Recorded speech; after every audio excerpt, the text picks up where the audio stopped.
Hi everyone! If you're searching for an easy way to install IPA files on your iPhone without using a computer, you've come to the right place. Follow this step-by-step guide to get started. So before we start, if you're new here and find this tutorial helpful, make sure to hit that subscribe button and turn on the notification bell so you never miss an update. Step 1. Open Safari and visit the website. Launch the Safari browser on your iPhone.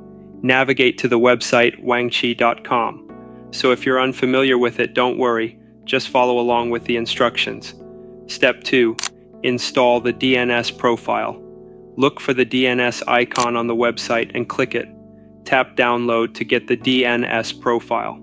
Note, if you're using a newer iOS version like iOS 18, the DNS file may not install directly. In such cases, download the text file instead, save it in the Files app, and rename its extension to .mobileconfig. Open the renamed file and install the profile in Settings.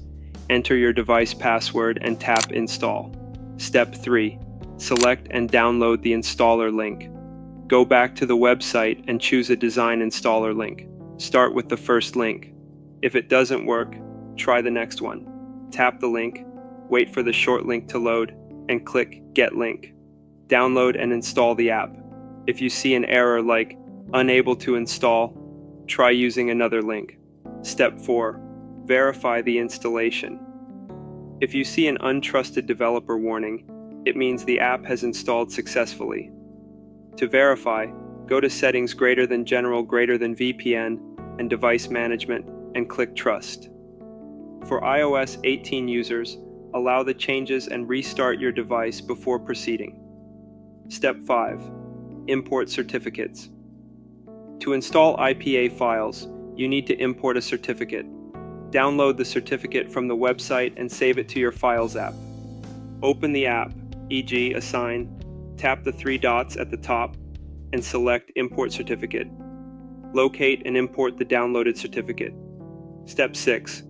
Install IPA files. Import the IPA file you want to install into the app. Go to the Apps tab, tap the app's icon, and select Sign and then Install. The app will automatically install on your device, allowing you to open and use it.